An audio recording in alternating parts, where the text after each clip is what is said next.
Hi, my name's Connie, and I'm with EnglishLanguageIdeas.com, and I'm here to show you how to turn any PDF into a digital interactive learning experience.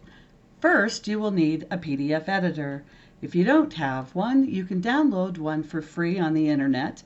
I use PDF Exchange Viewer. It's a great program, virus-free. They also have an updated version called PDF Exchange Editor, but I'm going to use the viewer version. Let's look at the toolbar. They have lots of cool toys, about everything you can think of. First, let's use the typewriter tool. All you have to do is select it, click where you want, and type.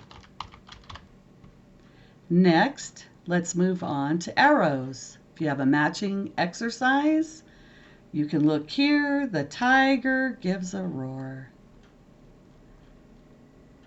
If you have a multiple choice or a true-false question, lions live in groups, etc. True. The last thing I want to show you that you can do is you can draw or you can color. There's a pencil tool, but you can make it thick like a marker. To change its properties, all you have to do is right-click on it, double-click here. You can change the thickness or the color of the line, and draw. One more thing I'd like to show you is how to play a PDF board game. Now, the first thing we're going to do is to create markers, as many as you want, or there are people playing. You can go and right-click on it and go to Properties, and you can fill it into what other color you like.